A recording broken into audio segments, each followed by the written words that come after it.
ہم نے ایک نسل تیار کرنی ہے جن کا اللہ سے تعلق مضبوط ہو، جن کا قرآن سے تعلق مضبوط ہو، جن کا اللہ کے نبی کے ساتھ تعلق مضبوط ہو، جو قرآن پر اپنا زور لگانے والے ہوں۔ بلاد ہند میں قرآن پر بہت زیادتی ہوئی ہے، صرف فقہ۔ قرآن تبرکاً ہوتا ہے، حدیث بھی تحنیف کے لیے ہوتی ہے، وہ بھی تبرکاً ہوتی ہیں۔ وہ نوجوان جو اللہ کے سامنے کھڑے ہوں، اللہ بھی کہے خدا بندے سے خود پوچھے بتا تیری رضا کیا ہے، میرا بندہ بول کیا چاہتا ہے، لوگوں کو ہدایت کے نشان بنا کے چھوڑیں۔ مولوی بنانا کیا مشکل، ہم سارے مولوی بیٹھے، لیکن کوئی نسل تیار کرنا، اس کے لیے فالتو کام کرنا پڑتا ہے۔ جو گاما پہلوان تھا غلام محمد، اس کا قد تھا 5 فٹ 8 انچ، اور 6.25 فٹ کے پہلوانوں کو اٹھا کے ایسے پھینکتا تھا جیسے کوئی تنکا اٹھا کے پھینک دیا۔ 400 کشتیاں لڑیں، ایک میں شکست نہیں کھائی، 400 کشتیوں میں ایک میں 5000 وہ ڈنڈ نکالتا تھا، 5000 وہ بیٹھ کے نکالتا تھا، اور 3000 ڈنڈ نکالتا تھا کمر پہ وزن رکھ کے۔ تو رستم زمان بننے کے لیے صرف ڈنڈ کافی نہیں ہوتے، صرف بیٹھ کے کافی نہیں ہوتی۔ 7 کلو بادام روزانہ کھاتا تھا، 5 مرغیاں روزانہ کھاتا تھا، 10 سیر دودھ روزانہ پیتا تھا، اور تہجد کا پابند تھا، نمازوں کا پابند تھا۔ امرتسر کا تھا، تقسیم کے بعد لاہور آ گیا۔ یعنی اس کی برداشت کیسی تھی، ایک سبزی والے سے سبزی لینے لگا تو وہ کوئی بھاؤ تاؤ میں کمی بیشی کی بات ہوئی تو اس نے وہ ہوتا ہے نا وہ جو تولنے کے لیے جو باٹ رکھے ہوتے ہیں، اس نے اٹھا کے گاؤں میں گھمارا، اس کے یہاں لگا، خون نکل آیا، تو اس نے پگڑی کھول کے وہ اس کو بل دے کے نا بند کر دیا اور چل پڑا۔ تو لوگوں نے کہا پہلوان جی رستم زمان اے ماڑا جا بندہ، تجھے پھونک مارو تو اڑ جائے۔ کہنے لگے یہ رستم زمانی جو ہے نا، یہ برداشت سے سیکھی ہے، ایسے نہیں سیکھی، یہ برداشت سے سیکھی۔ اور مجھے نہیں بلکہ پورے ماحول میں یہ بات ہے کہ مولوی غصے والے ہوتے ہیں، مدرسے کے طلبہ برداشت سے عاری ہوتے ہیں اور اخلاق سے عاری ہوتے ہیں۔ حالانکہ میں قسم اٹھاؤں کہ انڈیا، پاکستان اور خاص طور پر بنگلہ دیش کے جو طلبہ ہیں، جتنی قربانی وہ دیتے ہیں پوری دنیا میں کوئی نہیں دیتے، لیکن ان کو کوئی لے کر چلنے والا ہو اور انہیں بتانے والا ہو تو یہ بہت بڑا ذخیرہ ہے۔ حنفیت کا تعصب اور باقی جو اہل فرق ہیں ان کی نفرت، تو عجیب و غریب سی شخصیت بن کے باہر نکلتے۔ ہم نے انہیں مومن بنانا ہے، مسلم بنانا ہے، موحد بنانا ہے، مصدق بما جاءت بہ الرسل بنانا ہے۔ ہاں، ہماری ترجیحات میں ابو حنیفہ ہیں رحمہ اللہ تعالی، اس کی جو تعبیر اہل دیوبند نے کی ہے اس کو ہم زیادہ صحیح سمجھتے ہیں، لیکن باقیوں کے لیے نفرت پالنا، باقیوں کے لیے بغض پالنا، باقیوں کے لیے حقارت پالنا، تو پھر ہم نے کچھ بھی نہیں سیکھا۔ اور پھر اللہ نے ہمیں دعوت کی نسبت دی ہے۔ داعی تو کام ہی ہے کہ حقیر سے حقیر کو سینے سے لگا، بڑے سے بڑے مجرم کو سینے سے لگانا۔ قولا لہ قولا لینا لعلہ یتذکر او یخشی۔ کیا بات اللہ کر رہا ہے کلیم جیسی ہستی سے، جس کے سامنے والے کے بارے میں اللہ کو پتہ ہے ایمان نہیں لائے گا۔ قولا لہ قولا لینا فبما رحمت من اللہ لنت لهم ولو كنت فظا، زبان کی شدت، غلیظ القلب، مزاج کی شدت، کس کی؟ رحمت للعالمین، کس کی؟ سراجا منیرا، کس کی؟ شاہد مبشر نذیر داعی الی اللہ، سراجا منیرا، مزمل مدثر طٰہٰ یاسین حاشر ماہی عاقب فاتح ابو القاسم لیکون للناس نذیرا، تبارک الذی نزل الفرقان علی عبدہ لیکون عالمین نذیرا۔ اگر میرے محبوب آپ کے اندر یہ 2 باتیں ہوتی ہیں، یہ تیز و شدت مزاج میں سختی ہوتی، لن فضو، کون؟ ابو بکر، کون؟ عمر، کون؟ عثمان، کون؟ علی، طلحہ، زبیر، سعد، سعید، انصار، مہاجرین۔ اور انفزاز ہوتا ہے بھگدڑ مچ جانا۔ لن فضو، تھوڑا سا یہاں یہ مسجد ہل جائے تو ہم یہاں سے کیسے بھاگیں گے؟ ترتیب سے نہیں، اندھا دھند بھاگیں گے، اس کو انفزاز کہتے ہیں۔ لن فضو من حولک۔ تو میرے عزیزو، ایک نسل اللہ سے مانگو، ہم جائیں تو ایک نسل چھوڑ کے جائے۔ ابوبکر سارے نہیں بن سکے، عمر سارے نہیں بن سکے، زیادہ کرنا پڑتا ہے، پھر جا کر اللہ ایسے مقام عطا فرماتا ہے۔ فتوحات ہو گئیں، کیسر و کسرا ٹوٹ گئے، خزانے آئے۔ کسرا کا تخت تاقدیس 140 ہاتھ لمبا، 110 ہاتھ چوڑا، 1 ایکڑ کے قریب، اور اس میں 1000 سونے کے گنبد لگے ہوئے تھے، اور 1,40,000 چاندی کی میخیں لگی ہوئی تھیں، اور اس کا 2.5 من کا وزنی تاج جو لٹکا ہوتا تھا وہ اس میں سر دے کے بیٹھتا تھا۔ یہ سب مدینے میں آیا ہے۔ تو صحابہ کون 10 مبشرہ مشورہ کرنے لگے، عمر کو اب اپنا طریقہ بدلنا چاہیے، اللہ نے اتنی سہولت دے دی، کوئی خادم رکھے، چھنے ہوئے آٹے کی روٹی کھائے اور کپڑے اچھے پہنے، بڑے بڑے وفود آتے ہیں۔ تو حضرت علی کہنے لگے جو مرضی کر لو، مانے گا کوئی نہیں۔ کہنے لگے نہیں، بات تو کرنی چاہیے۔ تو کون بات کرے؟ کہا حفصہ اور عائشہ رضی اللہ عنہ، ایک بیٹی ہیں ازواج مطہرات میں سے، دوسری محبوب بے رسول ہیں، تو ان دونوں کو تیار کیا گیا۔ یہ دونوں تشریف لائیں۔ حضرت عمر گنجے ہو گئے تھے، آخر لیٹے ہوئے تھے، اٹھ کے بیٹھ گئے۔ حضرت عائشہ متکلم بنی کہ امیر المومنین آپ سے ایک بات کرنی ہے۔ اللہ تعالیٰ نے ہمارے نبی کے دور میں دنیا نہ بھیجی، نہ انہوں نے دنیا کا ارادہ کیا، وہ ایسے ہی چلے گئے۔ میرے باپ کا زمانہ آیا، اللہ نے دنیا نہ بھیجی، نہ انہوں نے ارادہ کیا، تو وہ بھی ویسے ہی چلے گئے۔ اب اللہ تعالیٰ نے آپ پر دنیا کے دروازے کھول دیے ہیں، فتوحات کے دروازے کھول دیے ہیں، اب آپ اپنے اوپر رحم کریں۔ ارفق بنفسک، اچھا کھانا کھائیں، چھنے ہوئے آٹے کی روٹی کھائیں، اچھا کپڑا پہنیں، بڑے بڑے وفود آتے ہیں آپ سے ملنے کے لیے، اور اپنے لیے کوئی خادم رکھیں جو آپ کی خدمت کرے۔ آپ کی عمر کا بھی تقاضا ہے۔ تو حضرت عمر کا رنگ ایسے بدل رہا۔ جب حضرت عائشہ نے بات ختم کی تو کہنے لگے مجھے بتاؤ تمہیں کس نے بھیجا ہے؟ کہنے لگیں کوئی ہاں نہ کرو گے تو ہم بتائیں گے، ویسے تو نہیں بتائیں گے۔ فرمانے لگے اگر مجھے بتا دو نا تو میں مار مار کے ان کے چہرے لہو لہان کر دوں۔ تو پھر وہ رو پڑے، پھر کہنے لگے حفصہ گھر والی ہے نا، تو بتا اللہ کے نبی نے دن میں کبھی 2 دفعہ کھانا کھایا، صبح کھایا تو شام نہیں کھایا، شام کھایا تو صبح نہیں کھایا۔ کہنے لگے اللہم نعم، کیا تجھے یاد ہے تیرے گھر میں نبی کا بستر کیا تھا؟ ایک بوریا تھا جس کو تو دوہرا کر کے بچھاتی تھی، ایک رات تو نے اس کی ایک تہہ اور لگا دی۔ تو آپ نے پوچھا حفصہ میرا بستر بدل دیا ہے؟ کہ نہیں یا رسول اللہ، وہی ہے، ایک تہہ اور لگا دی تاکہ آپ کے لیے نرم ہو جائے۔ کہ اسے واپس اسی طرح کر دے، مجھے رات کو اٹھنے میں مشکل پیش آئی۔ تجھے یاد ہے ایک دفعہ تو نے کھانا ایک تپائی پہ رکھ کے دیا تھا، تو اللہ کے نبی نے اٹھا کے زمین پہ رکھا تھا اور فرمایا تھا میں جیسے غلام کھاتے ہیں میں ایسے کھاؤں گا۔ اور تجھے یاد ہے اللہ کے نبی کے پاس ایک ہی جوڑا ہوتا تھا اور اس کو خود دھوتے تھے، اور بلال آ کر کہتے تھے کہ یا رسول اللہ الصلاۃ، تو آپ فرماتے تھے بلال میرے کپڑے خشک نہیں ہوئے۔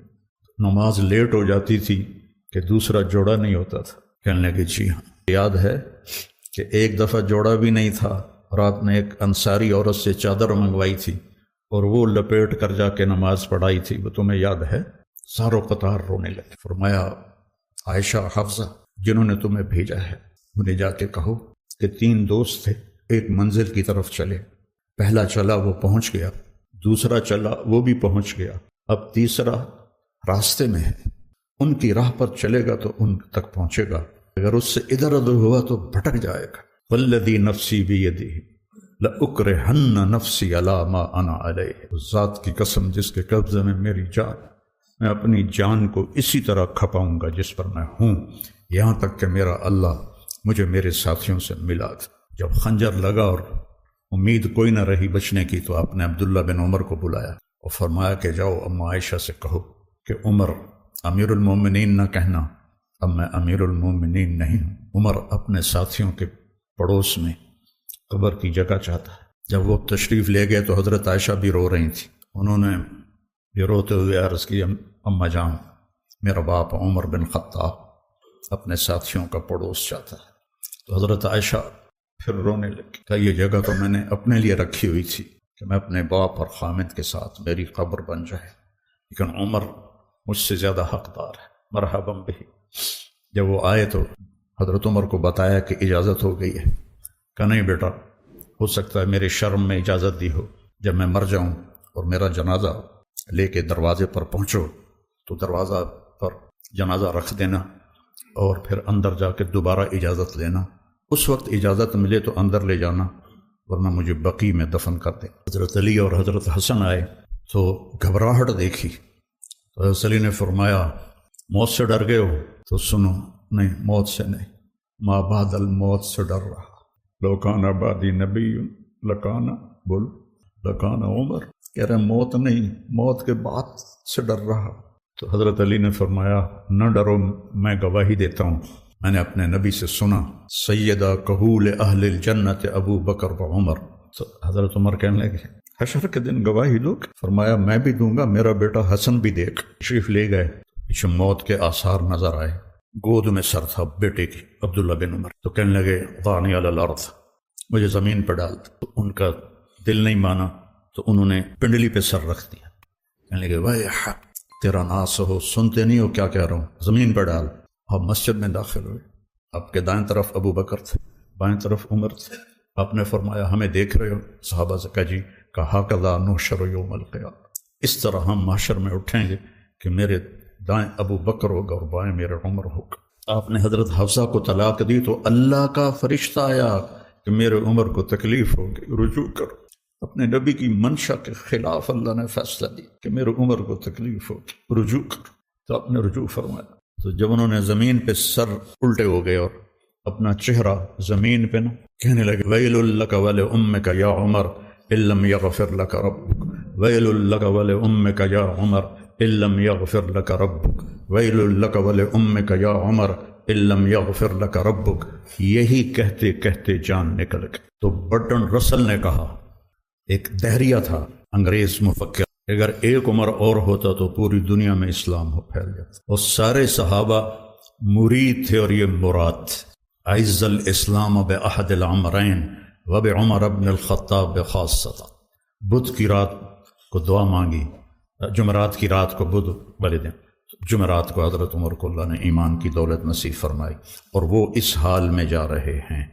حضرت صہیب نے جنازہ پڑھایا، در و دیوار مدینے کے رو رہے تھے، صرف مرد عورت نہیں، بچے بھی، اور جنازے کو حضرت عائشہ کے دروازے کے سامنے رکھا گیا۔ حضرت عبداللہ نے دروازہ کھٹکھٹایا اور کہا اماں جان، میرا باپ عمر اندر آنے کی اجازت چاہتا۔ حضرت عائشہ نے اپنی چادر اٹھائی کہ مرحبا بعمر۔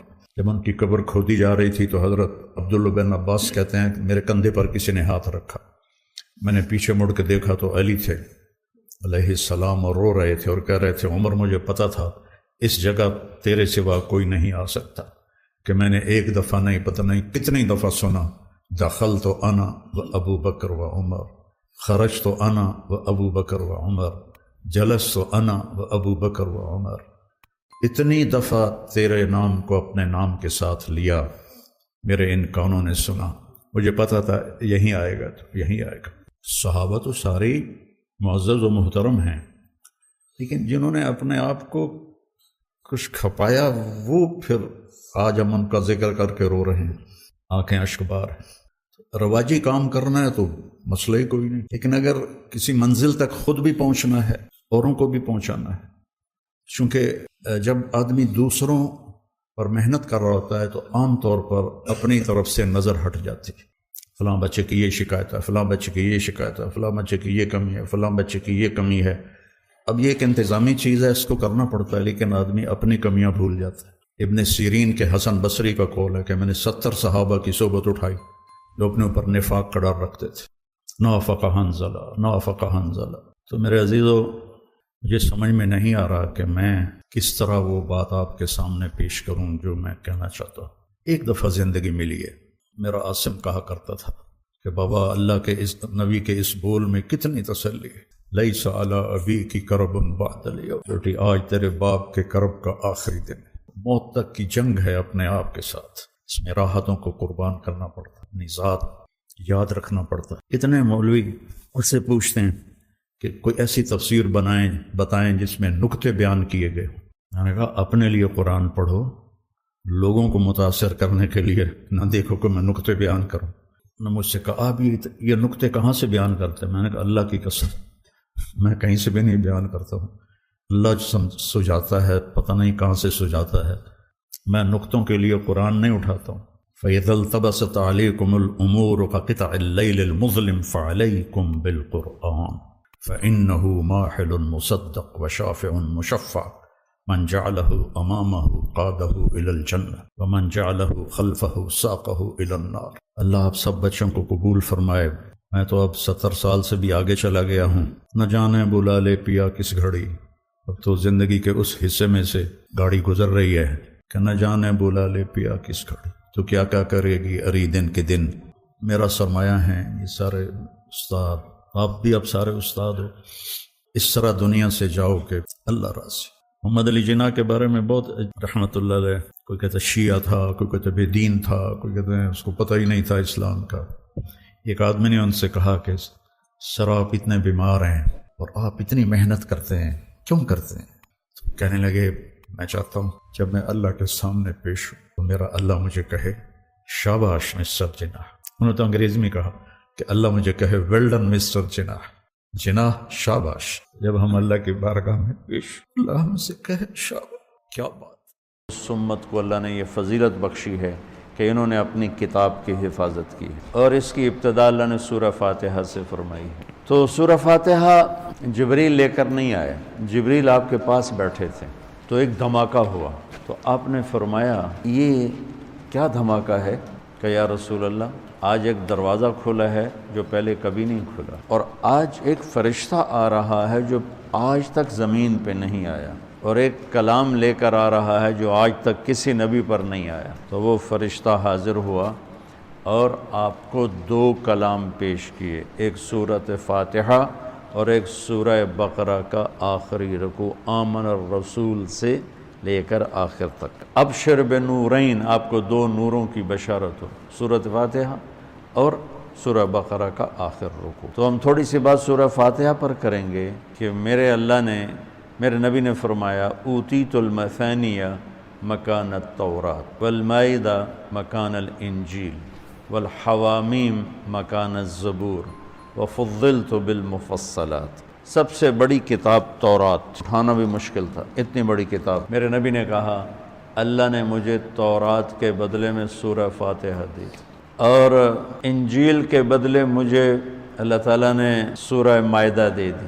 حوامیم یعنی حامیم سے 7 سورتیں شروع ہوتی ہیں، 26ویں پارے سے وہ 25ویں پارے سے 24ویں پارے سے وہ شروع ہوتی ہیں اور 28ویں تک غالباً جاتی ہیں، 7 صورتیں کٹھی، حامیم حامیم حامیم حامیم۔ تو زبور کے بدلے اللہ نے مجھے حامیم عطا فرمائی، اور باقی قرآن کے ذریعے سے مجھے عزت اور فضیلت عطا فرمائی۔ فاتحہ امام رازی رحمۃ اللہ علیہ خطبہ میں فرمانے لگے کہ اس سے 10,000 مسائل نکلتے ہیں، تو بعض لوگوں نے ان کا مذاق اڑایا۔ وہ مذاق اڑانا تفسیر رازی کا سبب بنا، تفسیر کبیر کا، کہ فرمایا کہ جب انہوں نے میرا مذاق اڑایا تو میں نے اللہ کا نام لے کر قلم اٹھایا اور میں نے لکھنا شروع کیا۔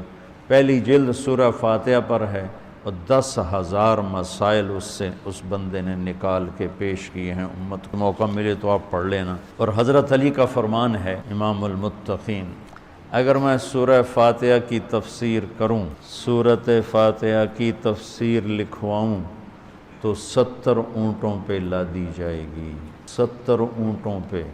یہ خالی دعویٰ نہیں تھا۔ ایک حدیث اور سنو، ایک دفعہ عشاء کی نماز پڑھا کے تشریف فرما ہوئے، آؤ آج میں تمہیں سورہ فاتحہ کی تفسیر سناؤں۔ شروع کرتے ہیں بسم اللہ سے، اور بسم اللہ کی با سے شروع کرتے ہیں۔ عربی میں تو حروف کا بھی مطلب ہوتا ہے نا، با کا مطلب بیان کرنا شروع کیا، اور فجر کی اذان ہو گئی، بات چل رہی تھی۔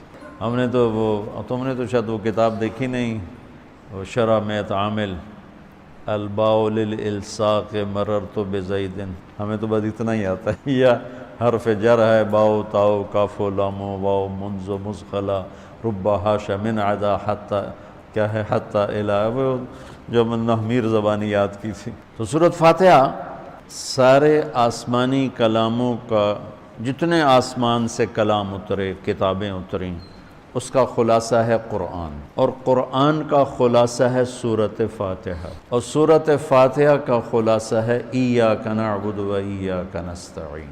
سارے آسمانی کلاموں کا سردار ہے قرآن، اور قرآن کا سردار ہے سورۃ بقرہ، اور سورۃ بقرہ کا سردار ہے آیت الکرسی، اللہ لا الہ الا۔ تو آسمانی علوم کا خلاصہ قرآن، اور قرآن کا خلاصہ سورۃ فاتحہ، اور سورۃ فاتحہ کا خلاصہ ایاک نعبد و ایاک نستعین۔ یا اللہ صرف تیری بندگی، یا اللہ صرف تجھ سے مدد، ایاک سارے طرفوں سے، وَإِذَا سَأَلْتَ فَاسْأَلِ اللَّهَ وَإِذَا اسْتَعَنْتَ فَاسْتَعِنْ بِاللَّهِ ایاک، کہ یا اللہ صرف تیری بندگی، اور یا اللہ صرف تجھی سے، تیرے آگے جھولی بھر، دنیا بھی اسی سے مانگنی ہے اور آخرت بھی اسی سے مانگنی۔ اللہ نے ہمیں دنیا پہلے سکھائی، آخرت بعد میں سکھائی۔ ربنا آتنا فی الدنیا حسنہ فی الآخرۃ حسنۃ وقنا عذاب النار۔ تو سارے آسمانی کتابوں کا خلاصہ یہ ایک جملہ ہے، ایاک نعبد۔ اور بندگی صرف نماز نہیں، بلکہ پوری زندگی اللہ کی چاہت میں گم ہو جائے، ڈھل جائے، اور ہر ضرورت میں اللہ کی طرف ہاتھ اٹھے، مخلوق کی طرف ہاتھ۔ ایک ہوتا ہے ایک دوسرے کی مدد کے لیے، وہی اپنا ٹریکٹر دینا، یار میری ہمارے ہاں ہم نے اپنی مثال دینی، جب ایک دم زمین تیار کرنے کا وقت آتا ہے تو وہ 3 ٹریکٹر بھی کافی نہیں ہوتے، تو ہم کہتے ہیں جی ذرا اپنا ٹریکٹر بھیج دینا، ایک ہی دن میں ہماری زمین ساری تیار ہو جائے۔ یہ ایک دوسرے کی امداد باہمی ہے۔ مدد جہاں انسان بے بس ہے، صرف اللہ ہی کر سکتا ہے، ان چیزوں میں اللہ کے سامنے جھولی پھیلانا، اسی کو پکارنا، اسی کے آگے ہاتھ پھیلانا، اور اسی کے آگے سر جھکانا۔ حنین میں صحابہ جیسی ہستیوں نے کہا آج ہمیں کوئی نہیں ہرا سکتا، ہم بہت زیادہ ہیں۔ اللہ نے ایک حلے میں اڑا کے سب کو کہاں سے کہاں بھگا دی۔ لن نغلب من قلۃ، آج ہمیں کوئی نہیں ہرائے گا۔ پہلے حملے میں ہی قدم اکھڑے، اور صرف 88 آدمی اللہ کے نبی کے ساتھ رہ گئے، 12,000 بھاگ گئے۔ پھر یوم حنین اذ اعجبتکم کثرتکم فلم تغن عنکم شیئا۔ میرے عزیزو، سورۃ فاتحہ پورے قرآن کی چابی ہے، تمہید ہے۔ قرآن توحید بتاتا ہے، رسالت بتاتا ہے، آخرت بتاتا ہے۔ سورۃ فاتحہ میں توحید بھی ہے، رسالت بھی ہے، اور آخرت بھی۔ الحمدللہ رب العالمین الرحمن الرحیم مالک یوم الدین۔ الرحمن الرحیم تک اللہ کی ذات صفات توحید ہے، مالک یوم الدین جزا سزا اور آخرت ہے۔ ایاک نعبد و ایاک نستعین یہ مقصد زندگی ہے۔ اہدنا الصراط المستقیم یہ طلب ہے زندگی کی، سب سے بڑی طلب ہدایت ہے۔ الصراط الذین انعمت علیہم یہ رسالت کہ جن پر تیرا انعام ہوا، اولئک مع الذین انعم اللہ علیہم من النبیین والصدیقین والشہداء والصالحین وحسن اولئک رفیقا۔ تو سورۃ فاتحہ کو مجھے کوئی یاد پڑتا ہے، ایک دفعہ میں کہیں پڑھا تھا کہ اللہ اپنی ذات کو اتنے خوبصورت انداز میں بیان کرتا ہے، الحمدللہ رب العالمین الرحمن الرحیم مالک یوم الدین۔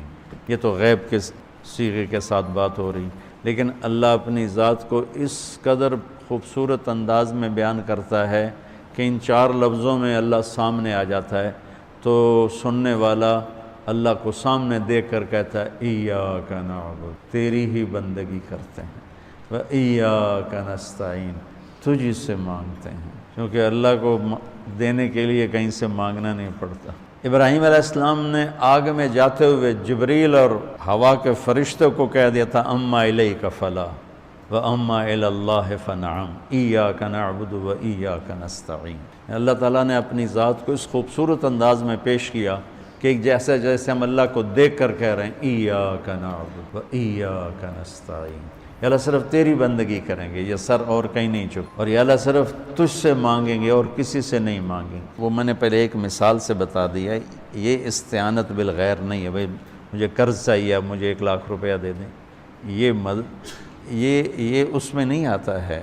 میرے نبی قرضہ اٹھاتے تھے، میرے نبی نے جنگ کے لیے تلوار اٹھائی، زرہ پہنی، اسباب کی دنیا ہے، اسباب کا اختیار کرنا اور چیز ہے، اور جن چیزوں میں اللہ کے سوا کوئی کرنے والا نہیں وہ لوگوں کے سامنے ہاتھ پھیلا دینا، استعانت صرف اللہ سے۔ اگر آپ نماز کی عادت ڈال لو نا، ہر حاجت میں مصلی پہ آ جاؤ، پھر آپ کو ایاک نستعین کا مزہ آئے۔ اپنی حاجت نماز کے ذریعے اللہ کے سامنے رکھو۔ ایک بدو طواف کر رہا تھا، یا اللہ تجھے پتہ ہے نا میں بھی بھوکا ہوں اور میری اونٹنی بھی بھوکی ہے، اور مجھے کھانے کو میرے بچے بھی بھوکے اور میں بھی بھوکا۔ ایک آدمی ساتھ سن رہا تھا، تو اس نے جلدی سے اپنے تھیلی نکالی درہموں کی، کہ میرے بھائی قبول فرما، کا پیچھے ہٹ۔ تو اس سے لینا ہوتا تو اس کے گھر میں آتا، جس کے گھر آیا ہوں اسی سے لینا، چل چل۔ مجھے طواف سے فارغ ہوا ہے تو اعلان ہوا فلاں ابن فلاں کہاں ہے؟ تو یہ خود تھے، کہا جی میں ہوں۔ کہا آپ کے چچا کا انتقال ہوا ہے تو انہوں نے اپنی ساری وراثت آپ کے نام کر دی ہے، چونکہ ان کی اولاد کوئی نہیں تھی۔ 1 منٹ میں اللہ تعالیٰ نے قبول فرمائی۔ ہشام بن عبد الملک اور سالم بن عبداللہ بن عمر بیت اللہ کا طواف فرما رہے تھے، تو ہشام نے کہا سالم کوئی ضرورت تو بتاؤ۔ وہ کہنے لگے اللہ کے گھر میں ہو کر میں اللہ کو نہ بتاؤں تمہیں بتاؤں، کتنے شرم کی بات۔ تو ہشام چپ ہو گیا۔ ہشام بادشاہ تھا بنو امیہ کا۔ جب دونوں باہر نکلے تو ہشام نے کہا اچھا اب تو بولیے، کوئی ضرورت بتائیں۔ تو سالم بن عبداللہ بن عمر، حضرت عمر کے پوتے، کہنے لگے کیا بتاؤں، دنیا کی یا آخرت کی؟ وہ کہنے لگا دنیا کی بتاؤ، آخرت کی میں کیا پوری کروں گا؟ تو وہ کہنے لگے دنیا تو کبھی اللہ سے نہیں مانگی، تجھ سے کیا مانگا؟ ما سألت من یملکھا فکیف من لا یملکھا۔ جو دنیا کا شہنشاہ ہے، دنیا تو اس سے کبھی نہیں مانگی، تم سے کیا مانگوں گا؟ تو میرے عزیزو، سارے قرآن کا خلاصہ یہ 2 لفظ ہیں، ایاک نعبد۔ امت اللہ کے سامنے سر جھکات، ہر حرام چھوڑ دے، ہر حلال پہ آ جائے۔ بندگی صرف نماز نہیں ہے، بازار کی بندگی کیا ہے؟ سچائی، ناپ تول کا پورا ہونا، وعدے کو وفا کرنا، کھوٹ ملاوٹ سے بچنا، یہ بازار کی عبادت ہے۔ اقتدار کی عبادت کیا ہے؟ ظلم سے بچنا، اپنی طاقت سے کسی پہ ظلم نہ کرنا، انصاف کو ہاتھ سے نہ جانے دینا۔ وکالت کی، عدالت کی عبادت کیا ہے؟ ظالم کا ساتھ نہ دینا۔ سیاست کی عدالت کی عبادت کیا ہے؟ دنیاوی مفاد نہ اٹھانا، کہ قومی مفاد کے لیے اپنے کی بندگی کیا ہے؟